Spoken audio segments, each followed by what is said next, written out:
안녕하세요. 오늘도 사연 살롱을 찾아주셔서 감사합니다. 저는 지방의 한 작은 마을에 있는 60대 중반의 여성이에요. 저는 작년에 이 나이에 인생 공부를 다시 하는 경험을 했어요. 원래 저랑 남편이 서울에서 살다가 이곳에 왔는데요. 여기서 지역 이기주의의 끝판왕을 만났거든요. 지역 이기주의라고는 했지만 그 사람들 빼면 다 좋은 분들이라 그냥 못돼 먹은 인간들이라는 말이 맞겠네요.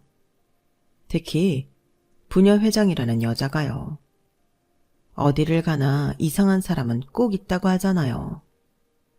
그게 이런 인심 좋을 것 같은 동네도 마찬가지더라고요.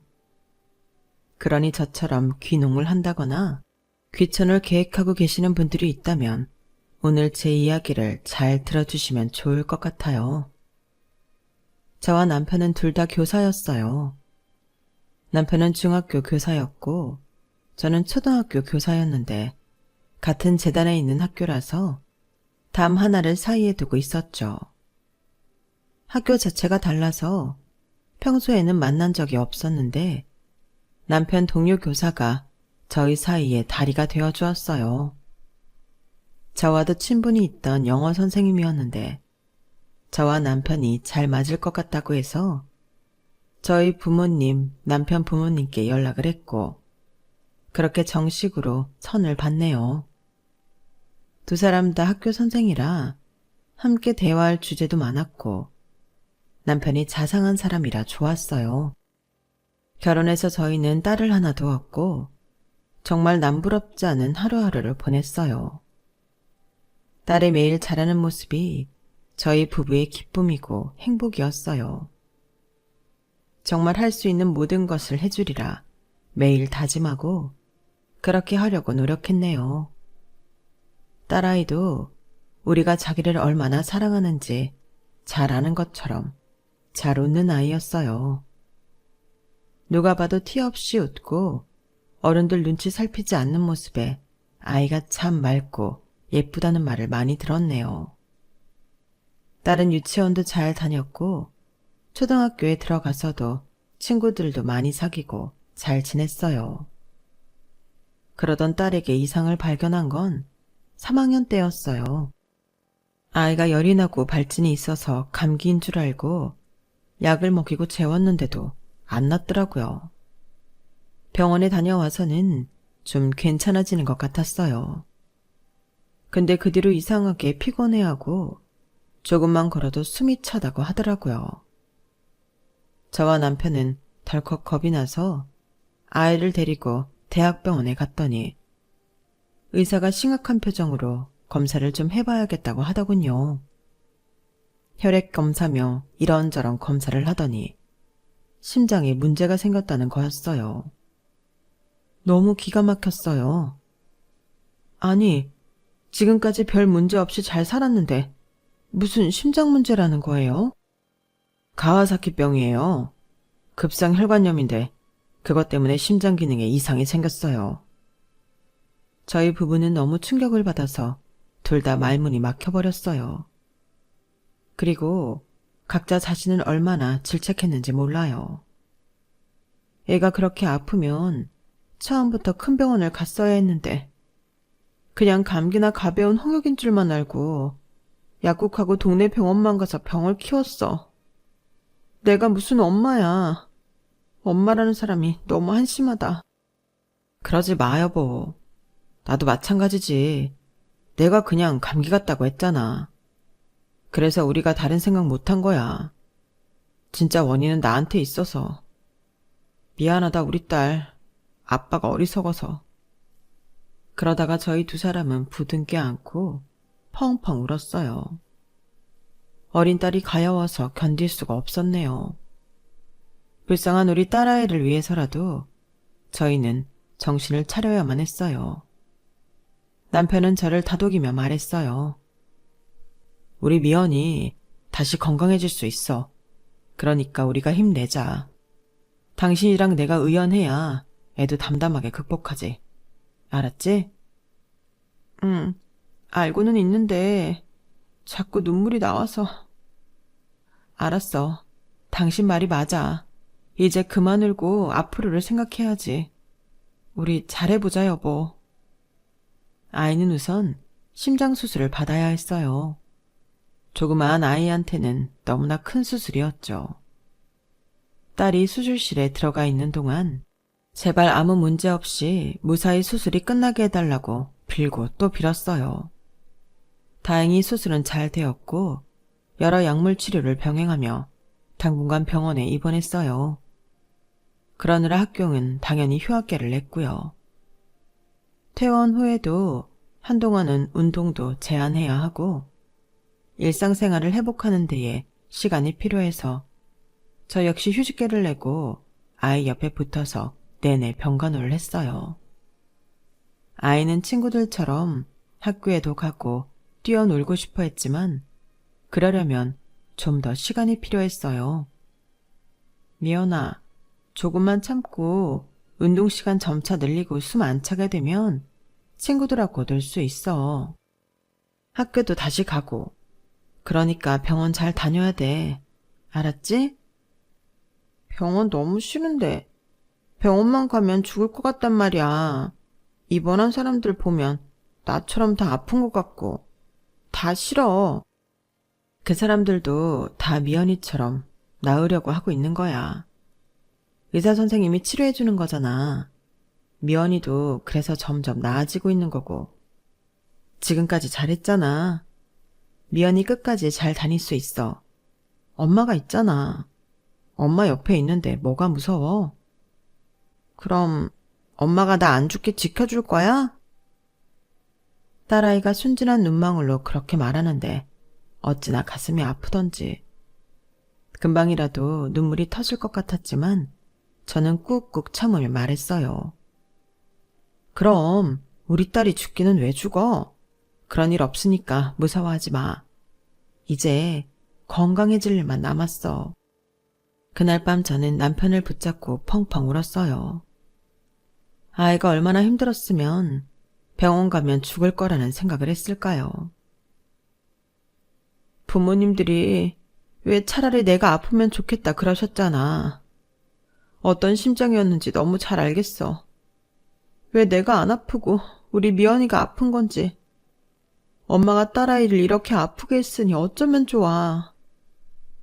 아니야. 이제 잘 낫고 있잖아. 조금 있으면 다시 건강해져서 전처럼 명랑해질 거니까. 너무 그러지 마. 당신 잘 버텼잖아. 나도 당신 보면서 정말 대단하다고 생각하고 마음 다잡는다고. 당신 정말 대단한 사람이야. 우리 좀 더 힘내보자.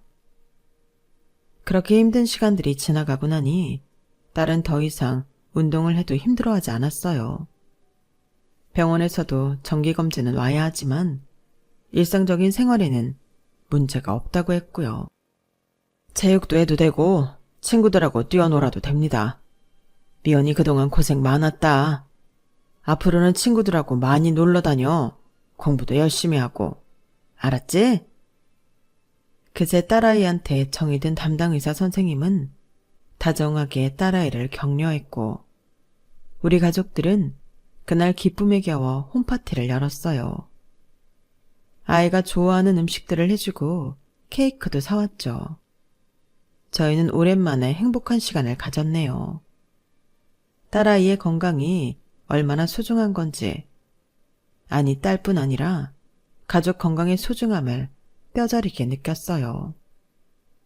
저는 다른 건 제쳐두고라도 남편과 딸의 건강을 위해 식단도 조절하고 좋다는 영양제도 잘 챙겨 먹였네요. 학교로 돌아간 딸은 금세 아이들과 잘 어울리며 공부도 잘했어요. 그냥 잘하는 정도가 아니라 전교에서 손꼽을 만큼 우등생이었어요. 같은 반 친구들이 딸한테 공부 좀 가르쳐달라고 할 정도로요. 그러면 딸은 친구들을 집으로 하루 불러서 모르는 걸 차근차근 설명해가며 가르쳐 주더라고요.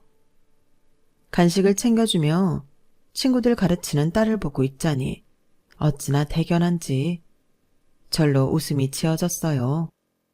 얘들아, 우리 미연이한테 배울 게 있어? 너네 같은 반이잖아. 같은 학생인데 대학생 선생님이나 학원 선생님한테 배우는 게 낫지 않아? 아니에요.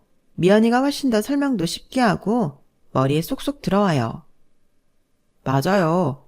선생님들 설명은 좀 어려운데 미연이는 되게 쉽게 알려줘요. 제 딸이어서가 아니라 야무지고 머리도 좋고 이해력도 좋은 아이가 친구들을 선뜻 돕는 모습이 참 자랑스러웠어요. 기특하기도 했고요. 고등학교 때까지도 늘 주변에 친구가 많았고 도움을 청하는 아이들에게 기꺼이 손을 내밀었던 딸은 법대에 가겠다고 했어요. 변호사가 되고 싶어. 나는 돈 잘 벌어서 엄마 아빠한테 효도도 하고 싶고 어려운 사람들 무료 변론도 해주고 싶어. 좋은 법무법인 중에 공익 변론 많이 하는 데도 있대. 그렇다고 돈 안 벌고 살 수는 없잖아. 현실적인 것까지 생각하는 건 정말 좋은데 엄마 아빠보다 너에 대해 먼저 생각해. 아니 엄마. 나 어릴 때 아파서 엄마 아빠 고생 많이 한 거 알아. 병원비 많이 들어가서 힘들었잖아. 그리고 자식은 나 하나뿐인데 내가 듬직해야지. 아이가 아프고 나서 너무 성숙했다 싶을 정도로 박지만 진중했는데 이렇게 속이 깊을 줄은 몰랐어요. 저와 남편은 그게 안타까우면서도 예쁘기만 했죠. 딸아이는 무난하게 좋은 대학의 법학과에 들어갔어요. 그때 저는 학교에서 주임을 맡고 있었는데 학부모들 때문에 꽤 스트레스가 많았어요. 저희 세대가 지금보다 더 학생들 위해 군림하고 교사들 마음대로 했을 것 같은데요. 꼭 그렇지도 않아요. 자기 아이만 특별히 잘 봐달라고 하는 학부모에 다른 애들을 너무 무시해서 문제가 된 학생과 학부모 등 지금이나 그때나 문제는 매 한 가지였어요. 선생들 사이의 일 분배나 조율도 해야 했고요. 당시 저는 한 학부모한테 꽤나 시달렸는데요. 3학년이고 전학을 온 여학생의 어머니였는데 젊은 축에 속했어요. 자기 아이 담임이 딸아이를 원하는 대로 대우해주지 않는다면서 툭하면 찾아왔어요. 저한테 담임한테 징계 같은 거라도 하기를 바라던데 아무 잘못도 없는 선생을 징계할 수는 없는 노릇이었어요. 저도 딸 하나 가진 엄마로 그 마음을 이해하려고 최대한 친절하려고 했지만 힘든 건 사실이었네요. 저는 그저 우리 딸 공부하는 거 바라보고 우리 가족 행복한 시간들만 떠올리며 그런 시간들을 버텼어요. 딸은 너무나 기특하게도 대학 졸업 전에 사법고시에 합격하여 연수원에 들어갔어요. 얼마나 감동적이었는지요. 심장병이 생겨 아이 앞날이 어떻게 될지 몰라 가슴 졸이며 지냈던 때가 있었는데 그건 마치 다 꿈이었던 것처럼 딸은 당당하게 연수원에 들어갔어요. 저와 남편은 정말 감회가 남달랐네요. 엄마 아빠, 앞으로는 내가 용돈도 많이 드리고 편하게 살 수 있게 해드릴게요. 조금만 더 기다려. 아유, 그런 말 마라. 너 먼저 쓸 거 쓰고 우리는 나중에 챙겨도 돼. 아니야. 나는 정말 엄마 아빠한테 잘하고 싶어. 그러니까 그런 말 하지 마. 나 섭섭하다고. 알았다, 알았어. 우리 딸 정말 장하고 고마워. 건강하게만 있어줘도 감사한데 이렇게 네 인생 열심히 살아주니 어찌나 감사한지 모르겠다. 네가 사법시험 붙고 변호사가 될 거라서가 아니야. 네 인생 주어진 대로 잘 살고 있잖아. 그게 너무 좋아 엄마는. 내가 이런 걸 누구한테 배웠겠어. 다 엄마 아빠 보고 배운 거지. 엄마 아빠가 인생을 대하는 태도를 보면서 깨달은 게 많아. 힘든 사람 절대 모르는 척하지 않고 주어진 일도 성실하게 했잖아. 늘 긍정적으로 생각했고 나는 내 병도 그래서 나았다고 생각해. 정말 너무 철든 소리를 하는데 남편도 저도 목이 메었어요. 저희를 이렇게 감동시키는 자식이라니 진짜 고생한 보람이 있었어요. 딸은 연수를 잘 마치고 좋은 법무법인에 들어가서 새내기 변호사 생활을 시작하게 되었어요. 어찌나 일을 열심히 하는지 차 타고 집에 왔다 갔다 하는 시간도 아껴야 할 것 같아서 저희가 회사 근처에 작은 오피스텔을 얻어주었네요. 딸은 어떤 사건을 맡든 선배 변호사가 무슨 일을 시키든 성심성의껏 열심히 했어요. 밤을 새는 것도 마다하지 않았죠. 저는 딸이 몸을 상하면서 일하는 걸 바라지 않아 걱정을 많이 했어요. 하지만 딸은 걱정하지 말라며 저를 안심시키더군요. 엄마, 우리 다 이 정도는 밤새면서 일해. 그리고 쉴 때는 또 확실히 잘 쉰다고.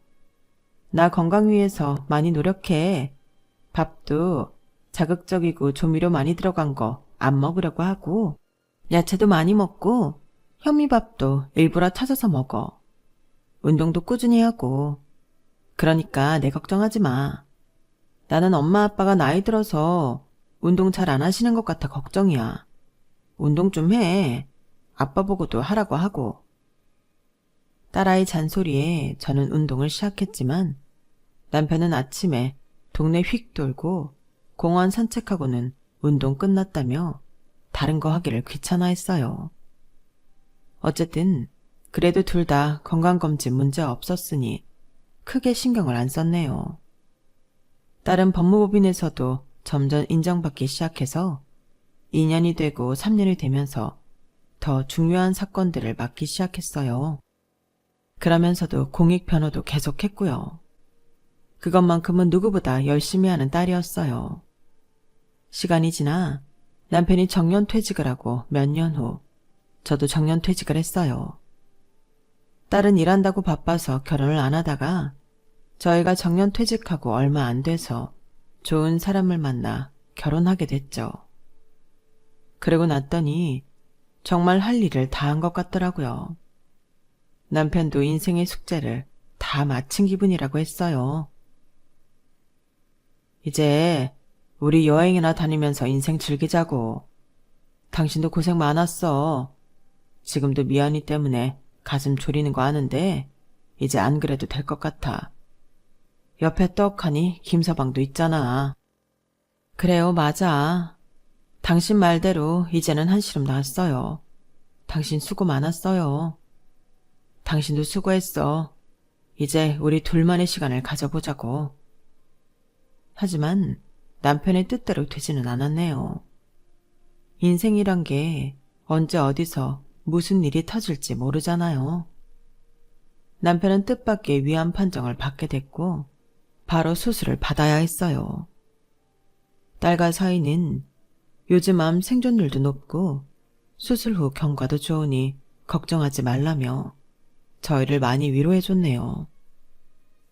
둘 다 그 바쁜 와중에도 병원에 와서 모든 수속을 다 해주고 지들이 의사 만나서 설명 다 들었고요.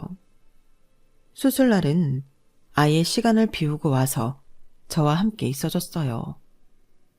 다행히 남편은 수술을 잘 마쳤고 회복도 잘 되었어요. 태어난 남편이 어느 날 이러더군요. 여보, 우리 시골 가서 살까? 내 친구 한 놈은 저기 강원도 간다고 하더라고. 지금 열심히 준비 중이야. 나 이렇게 아프고 났더니 당신도 어디 아프지 않을까 걱정되고. 공기 좋은 데에서 흙 밟고 풀냄새 맡으며 사는 게 좋다잖아. 금방 딴 야채 먹고. 우리 그러자, 어? 그럼 우리도 강원도로 갈까?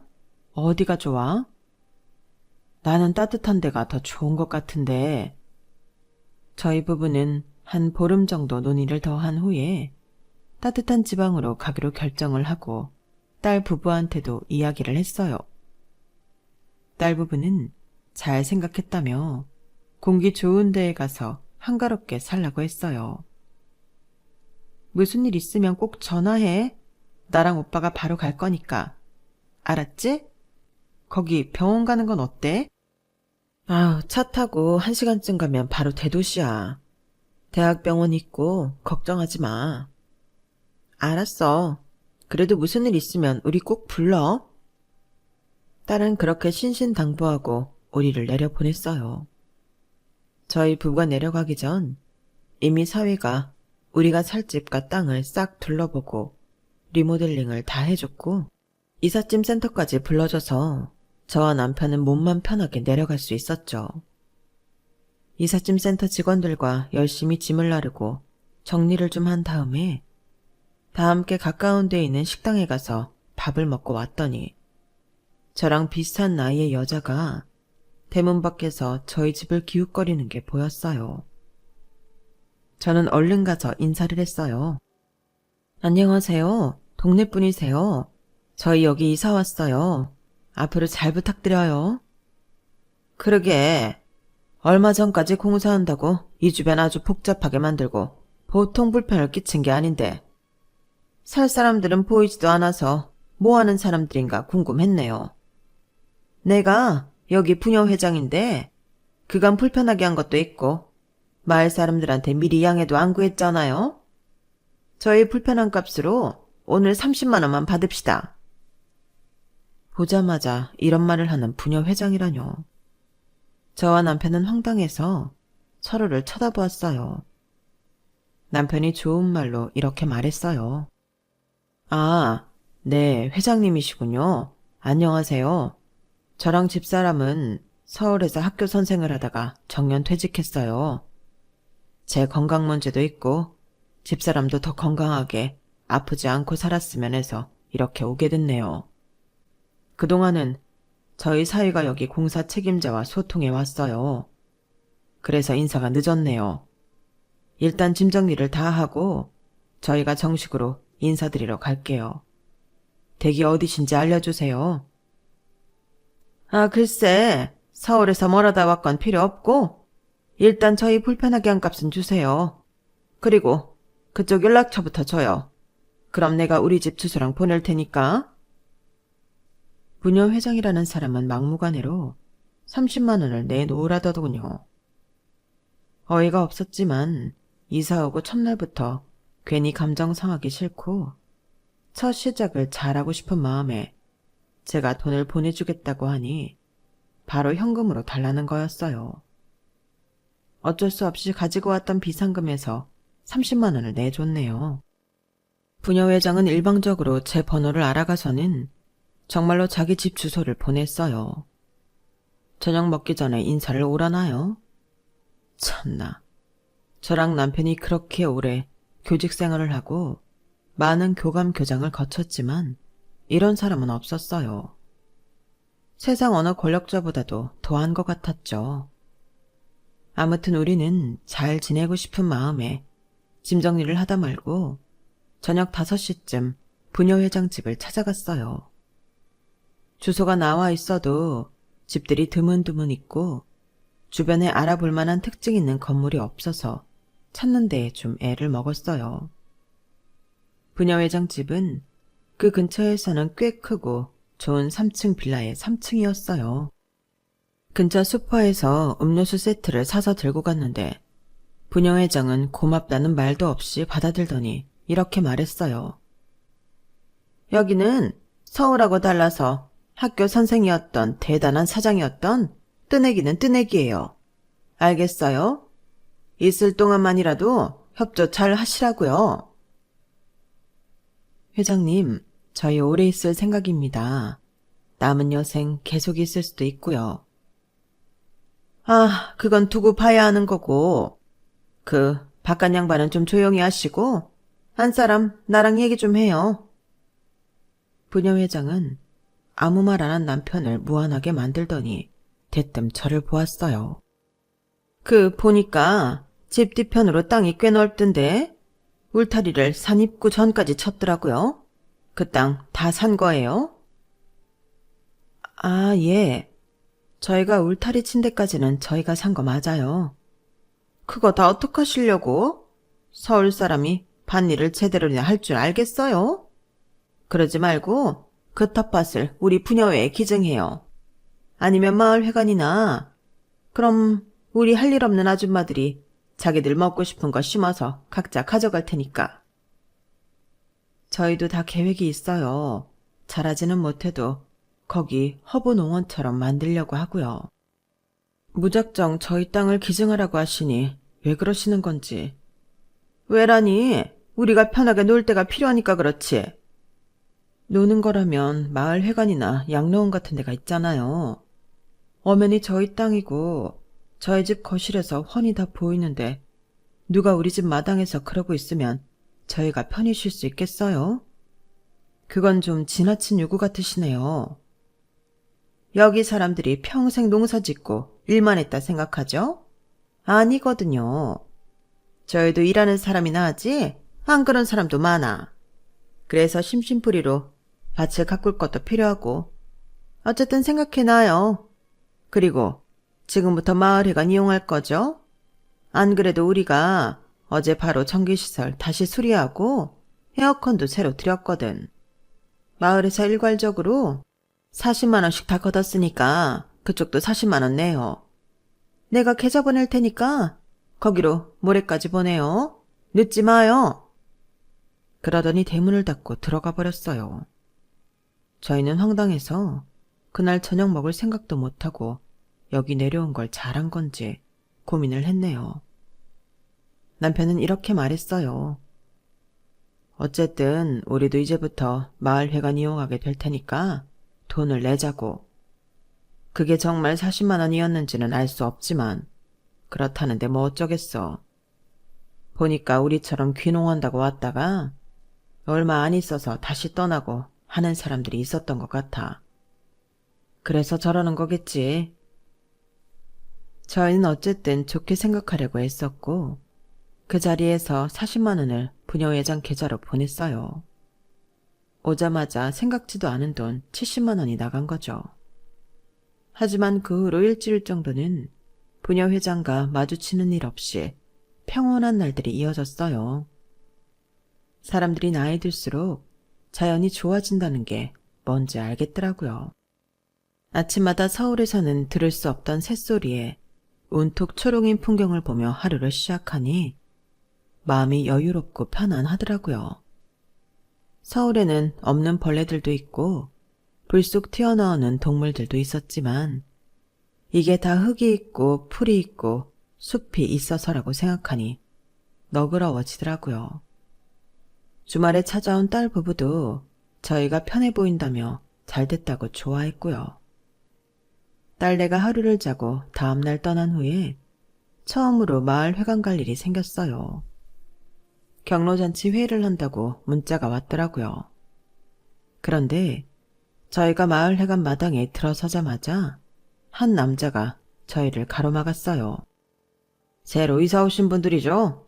차 있어요? 아, 예. 있는데 오늘은 안 가져왔어요. 남편이 말하자 그 남자는 손부터 내밀었어요. 여기 한 달 주차장 이용 20만 원.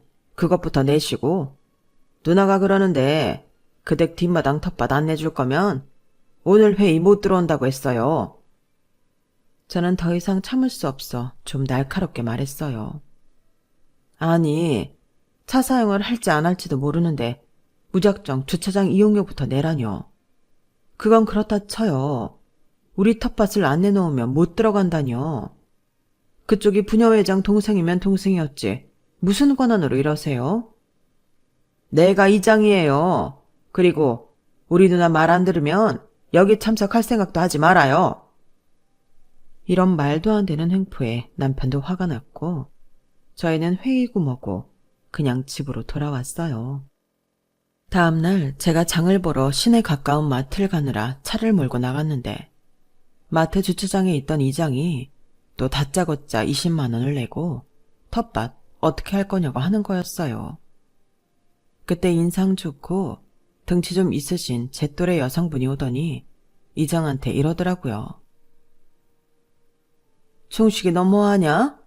또 네 누나 꼬붕짓 해? 니들 자꾸 그러면 나 진짜 구청장 면담심 당할 거야. 니들 신고한다고. 할 수 있으면 해보쇼. 어차피 우리는 아니라고 하면 그만이지. 이장은 툴툴거리며 자리를 떴고 그 여자분이 저한테 다가왔어요. 새로 수리한 집 이사 오신 분이죠? 저는 거기서 쭉 나와서 왼쪽 길로 돌아서 안에 있는 집에 살아요. 김영숙이에요. 아, 예. 이진희예요. 이런 말이 어울릴지 모르겠는데 도와주셔서 감사해요.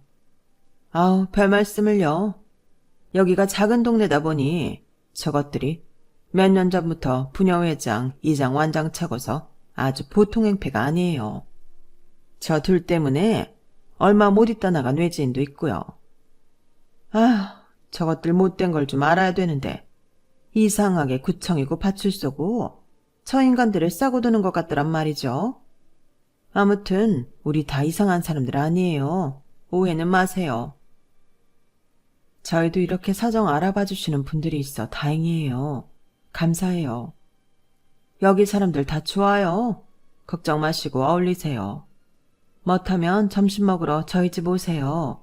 다른 분들도 소개시켜 드릴게요.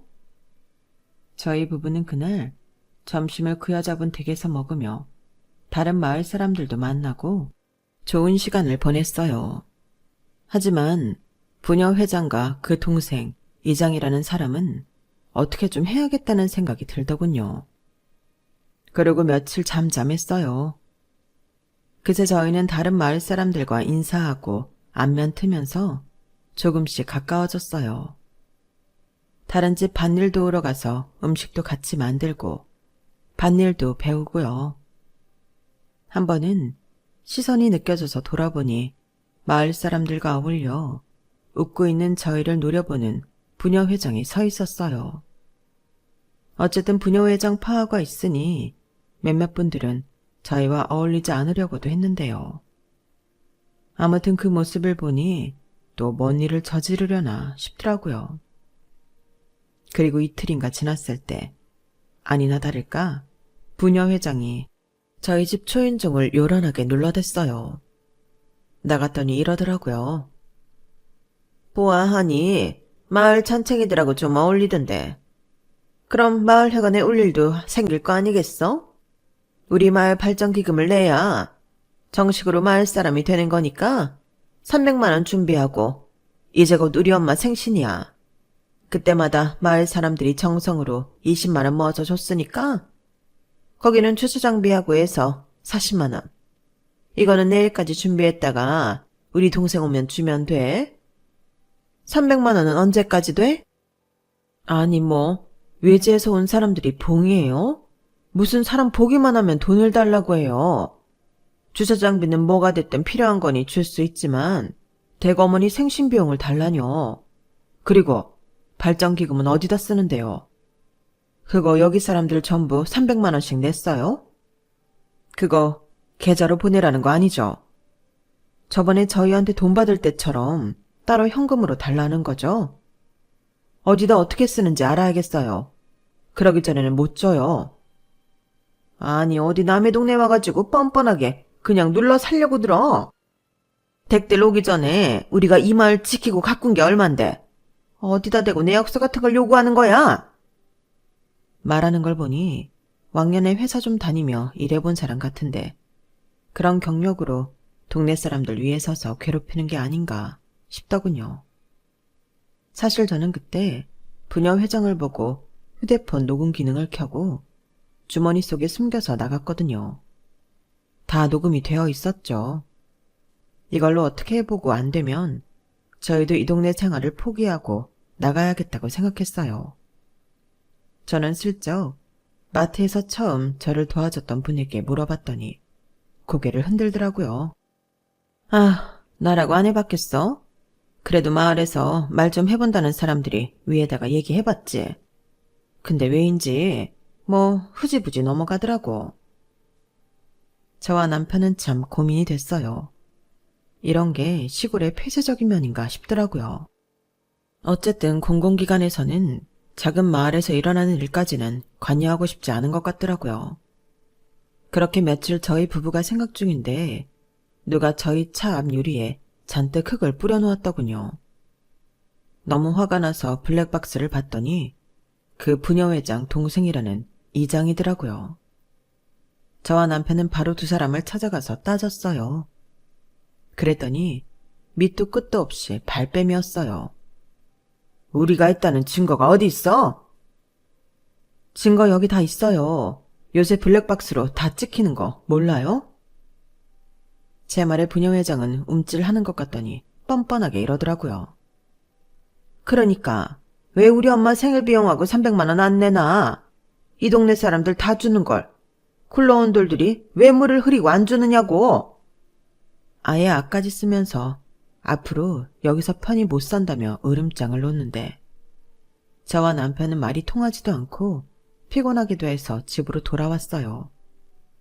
이거는 힐링이 아니라 없던 병까지 생길 지경이라서 진짜 다 놓고 가버릴 생각을 했는데 그날 밤에 딸아이한테서 전화가 왔어요. 저나 남편 목소리가 안 좋은 걸 눈치챈 딸은 무슨 일이냐며 꼬치꼬치 물었고 결국은 제가 지금까지 있었던 일을 다 말했어요. 그러자 딸이 속상해하며 이러더라고요. 처음에 그런 일 생겼을 때 말하지. 왜 여태 가만히 있었어. 너 바쁜데 신경 쓰게 하고 싶지 않았어. 여기서 사는 건 우리잖아. 우리가 감당해야지. 지금 그 사람들 하는 거 보니까 그런 문제가 아닌 것 같아. 알았어. 나랑 오빠가 갈 테니까 조금만 기다려. 아, 혹시 그 사람들 말하는 거 녹음이나 녹화한 거 있어? 안 그래도 내가 저번에 집에 찾아온 거랑 오늘 말한 건 녹음했고 우리 차에 흙 뿌리는 건 블랙박스 영상 있어. 딸은 알겠다고 하고 끊었고 이틀 후에 저희를 찾아왔어요. 사위도 같이요. 그리고는 바로 부녀회장을 찾았는데요. 보니까 사람들하고 마을회관에 모여 있더라고요. 그래도 마을에서 하는 일은 꼭 마을회관에서 하는 사람인데 여름맞이 일손 돕기 뭘 한다고 회관에 있더라고요. 일단 딸과 사위가 정중하게 부녀회장과 이장을 밖으로 불러냈어요. 부녀회장은 안이 꼽다는 듯 저희를 보며 나왔어요. 먼저 사위가 이렇게 말했어요. 부녀회장님 맞으시죠? 저희 장인장모님 여기 처음 왔을 때부터 이런저런 명목으로 돈을 요구하셨다고 하는데 무슨 주차비가 20만 원입니까? 이런 조그만 마을에서 차를 몇 번이나 끌고 다닌다고요. 그리고 어머님 생신비용, 발전기금 이런 거 왜 계좌로 안 받고 현금으로 걷어요? 그리고 발전기금이라는 걸 부녀회장이 그렇게 막무가내로 요구해도 되는 건가요? 외지인은 빠져. 이건 우리끼리 해결할 문제고 여기서 살 사람들이 마을 발전 위에 못 돕겠다면 나가야 되는 거 아니겠어? 우리도 우리랑 같이 서로 돕고 살 사람들하고 있어야지. 그럴 마음 없으면 소용없어. 그게 부녀회장 권한입니까? 아닌 것 같은데요. 공공기관에서 내려온 문서라도 있어요? 이거 횡령 착복 맞는 것 같은데요. 내역서랑 관련 조항 보여줄 수 없으면 제가 직접 여기 관할 경찰서에 가서 말하는 수밖에 없네요. 그러자 부녀회장은 깔깔 웃으며 이렇게 말했어요. 아이고, 어디 해봐. 그게 통하나. 내가 그 바닥 공공기관에서 30년을 일한 사람이야. 알만한 인맥은 다 안다고? 아, 그래서 여태 무사하셨나 봐요. 그런데 어쩌죠? 지금 거기 경찰서장 말이에요. 제 선배님 직속 부하 같은데요. 뭐라고? 댁이 뭔데? 허풍을 치는 거면 내가 가만 안 둬? 허풍 아니고요. 제가 경찰대학 행정과 교수인데 저희 선배님이 지금 이 도경찰청 높으신 분이에요. 그 경찰서장님은 당연히 밑에 사람이죠. 제가 가서 말씀 좀 드려야겠습니다. 안 그래도 부녀회장님이 저희 장모님한테 했던 말들 녹음 파일도 있고 동생이신 이장님이 장인어른 차에 흙 뿌리는 영상도 있으니까요. 이번에는 저희 딸이 나섰어요. 이거 법적 문제 저도 검토해 볼 거예요. 아, 제 소개가 늦었네요. 저는 이런 사람이에요. 라며 제 딸이 법무법인 변호사 명함을 주자 부녀회장은 얼굴이 하얘져서 어쩔 줄 모르더라고요. 제 친구가 방송 기자인데 이런 소스 주면 참 좋아하겠죠? 이거 공론화 시켜볼 생각이에요. 제 딸이 이렇게 말하자 부녀 회장은 마른 침까지 삼키며 제 딸 손을 잡더라고요. 아우, 잠깐만. 거기 그 사위분도 잠깐. 이거 진짜 문제 삼으려는 거야? 이거 그냥 작은 마을에서들 있었던 일이 뭐 대수라고. 누가 신경 쓰겠어. 그러자 사위가 또박또박 말했어요. 안 그래도 요즘 귀촌하는 사람들 많은데 이런 걸 왜 신경 안 쓰겠어요? 아픈 노인들이 귀농해서 요양하며 살겠다는데 오히려 스트레스 받으면 병 생길 상황이잖아요. 막무가내로 돈 요구하는 시골 텃세 한두 푼도 아니고 300만 원씩이나 현금으로 직접 달라고 하면서 사용 내역도 없다고 하니 이건 문제가 되고도 남습니다. 그러자 부녀 회장은 저를 보며 이렇게 말했어요. 아, 이거 내가 없던 일로 해줄 테니까 어떻게 자식들 좀 말려봐. 어? 제가 왜요? 저희한테 얼마나 함부로 했어요. 텃밭 내놓으라고. 안 그러면 알아서 하라는 식으로 처음부터 그랬잖아요. 저는 더는 못 참아요. 이거 우리 사위의 힘을 빌려서라도 제가 제보할 수 있는데 다 제보할 거예요. 그러자 부녀 회장은 싹싹 빌기 시작했어요. 내가 잘못했어. 다 없던 일로 할 테니까 이거 좀 그냥 넘어가줘. 같이 얼굴 보면서 살아야 되는데 이런 일 만들어서 서로 뭐가 좋겠어? 그러자 딸이 따끔하게 말했어요. 그쪽에서 먼저 얼굴 보기 불편하게 그런 말도 안 되는 일들만 벌였어요. 그래서 여기서 얼마 못 견디고 나간 사람들도 있다던데요. 그런 식으로 생각하면 어떤 사람들이 귀촌을 해서 살겠어요? 각오하고 계세요. 그제야 부녀 회장은 갑자기 존댓말을 하며 아예 무릎을 꿇었어요. 아우, 제가 잘못했어요. 내가 주민센터에서 일 좀 해서 그냥 다 관행이려니 하고 그랬어요. 주민센터에서 일한 사람이 이런 걸 관행이라고 생각하다니 더 심각하네요. 바로 경찰서장을 만나러 가야겠어요. 사위가 따끔하게 말하자 부녀 회장은 급하게 자기 동생을 불러 같이 무릎을 꿇게 하고 싹싹 빌었어요. 제발 자기들 신고하지 말아달라고요. 하지만 이래 두르면 또 무슨 일을 저지를지 모르잖아요. 결국 사위와 딸이 정식으로 경찰서에 신고를 했고 결과적으로 부녀 회장과 이장은 자리에서 물러나고 벌금도 물게 되었어요. 이런 식으로 당한 사람들이 꽤 있었다더라고요. 결국 파출소 내와 공공기관에서 부녀 회장 집안 편의를 봐준 사람들까지 징계를 받게 되었네요. 그리고 새로운 부녀 회장은 저희를 제일 먼저 도와준 분이 되었어요. 이장도 다른 분이 되었고요. 그러고 나니 진짜 마을 공기가 달라지더라고요. 참 신기하죠. 그제야 순진했던 마을분들은 부녀 회장과 이장한테 돛 뜯긴 이야기를 하나둘씩 하더라고요. 뜯기는 줄도 모르고 달라고 하니 줬던 거였죠.